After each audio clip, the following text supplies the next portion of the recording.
Assalamualaikum warahmatullahi wabarakatuh. Perkenalkan, nama saya Rio Alfredo Jani Seranggi. Saya mahasiswa semester 5 di Universitas Islam Raden Ahmad Malang.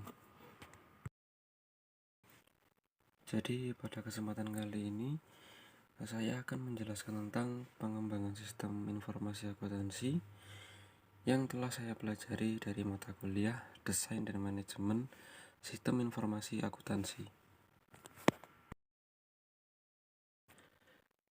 Jadi ada 4 topik pembahasan, yaitu yang pertama adalah perencanaan, yang kedua adalah analisis, yang ketiga adalah perancangan, dan yang keempat adalah implementasi. Jadi untuk lebih jelasnya kita langsung ke topik yang pertama.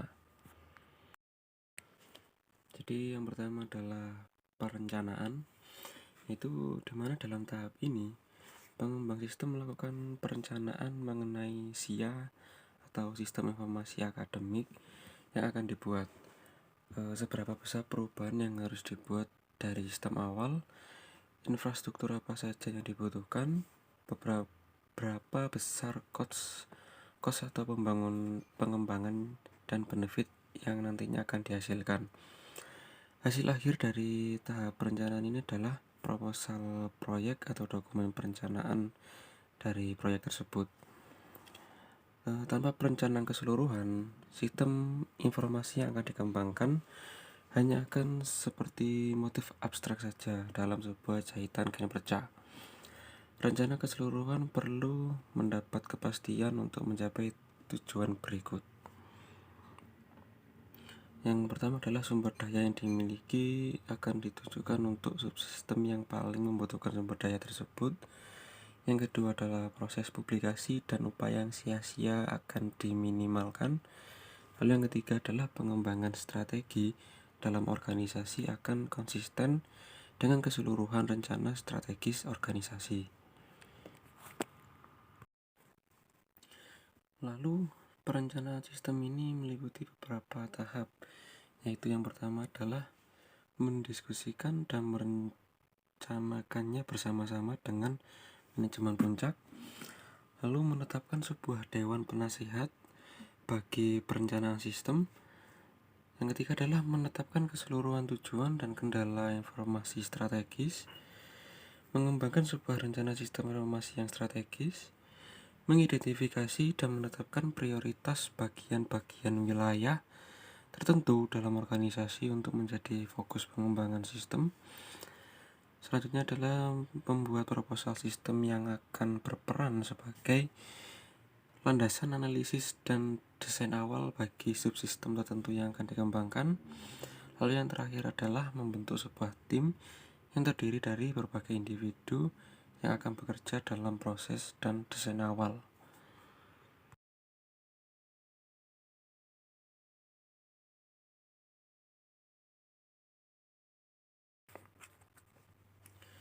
Lalu yang kedua adalah analisis. Pengembang sistem melakukan analisis mengenai data-data apa saja yang harus dikelola, informasi apa saja yang harus dihasilkan, apa saja entitas, dan bagaimana relationship-nya. Hasil dari tahap ini adalah ER diagram. Selain itu, analisis mengenai pengendalian internal atau internal control juga perlu dilakukan. SIA atau Sistem Informasi Akuntansi ini sangat terkait dengan SPI atau struktur pengendalian internal, karena informasi yang dihasilkan dari SIA harus memenuhi karakteristik kualitatif informasi. Untuk memenuhi karakteristik kualitatif informasi tersebut, SIA atau Sistem Informasi Akuntansi ini harus digunakan juga sebagai bagian dari SPI. Adapun komponen dari SPI adalah lingkungan pengendalian, yang kedua adalah penilaian risiko, dan yang ketiga adalah aktivitas. Lalu terdapat 4 tahap dalam analisis sistem ini, yaitu yang pertama adalah memperoleh pemahaman mendasar mengenai aspek operasi dari sistem, Lalu yang kedua adalah menetapkan sebuah hubungan kerja dengan pengguna sistem.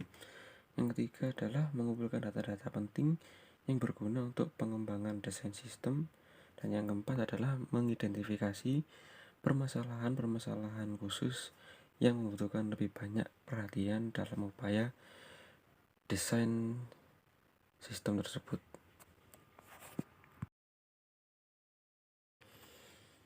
Dan juga terdapat langkah-langkah untuk analisis sistem ini, yaitu adalah pertama mengembangkan diagram alur data logika, yang kedua adalah menentukan kamus data, ketiga menentukan metode akses, keempat menentukan metode proses, dan yang kelima adalah menentukan logika proses.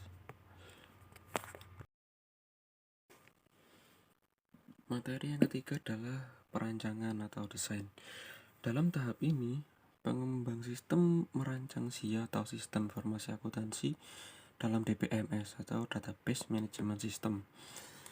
ER diagram dan pengendalian atas risiko yang mungkin muncul diterapkan dalam rancangan aplikasi menggunakan DBMS, sehingga akan menghasilkan aplikasi SIA. Apabila lebih mutakhir, aplikasi SIA atau sistem informasi akuntansi ini dapat dibuat terintegrasi antar siklus. Adapun manfaat utama dari perkembangan sistem informasi akuntansi ini bagi sistem efektivitas dan efisiensi manajemen adalah penghematan waktu, time saving, lalu yang kedua adalah penghematan biaya, yang ketiga adalah peningkatan efektivitas, keempat adalah pengembangan teknologi, dan yang kelima adalah pengembangan personal akuntansi. Dengan berbagai manfaat dan kontribusi yang diberikan tersebut, diharapkan setiap perusahaan dapat bertahan dalam era globalisasi dengan tingkat kompetisi yang semakin ketat. Dalam penerapan SIA ini atau sistem informasi akuntansi, terdapat teknik-teknik yang digunakan pada saat penelitiannya sebelum diimplementasikan ke dalam sebuah sistem. Teknik-teknik tersebut antara lain, yang pertama adalah desain formulir, kedua adalah desain database, yang ketiga adalah paket desain sistem, dan yang keempat adalah memilih perangkat lunak dan perangkat keras.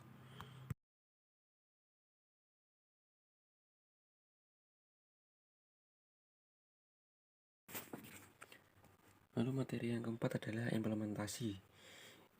Implementasi sistem adalah proses pemasangan hardware dan software serta membuat SIA dapat berjalan.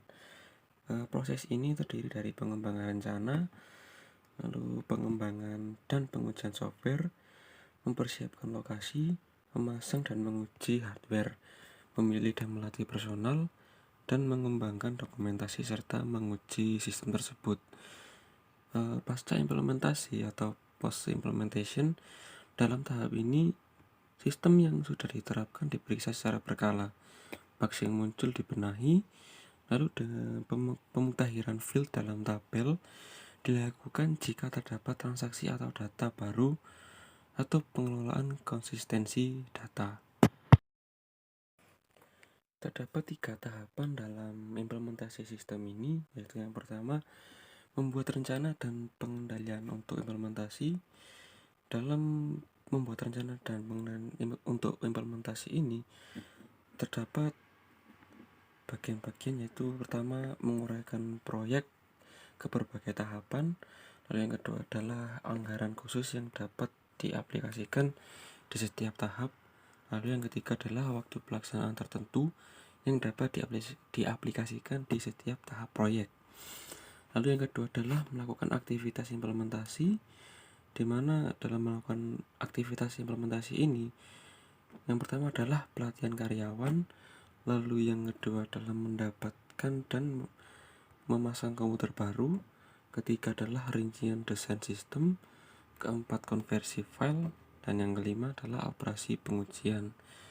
Lalu yang ketiga adalah mengevaluasi sistem baru. Dalam mengevaluasi sistem baru ini dipastikan bahwa sistem baru beroperasi sesuai dengan yang telah direncanakan. Dan yang terakhir adalah tujuan dari dikembangkannya SIA atau Sistem Informasi Akuntansi ini. Yang pertama adalah menambah nilai bagi perusahaan. Sistem informasi akuntansi dapat memberi nilai tambah dengan memberikan informasi yang akurat dan tepat waktu. Yang kedua adalah penerapan sistem informasi akuntansi meningkatkan efektivitas dan efisiensi biaya dalam mengumpulkan informasi ekonomi. Yang ketiga adalah membantu serta meningkatkan kualitas keputusan yang akan diambil oleh pihak manajemen. Dan yang keempat adalah meningkatkan pembagian pengetahuan.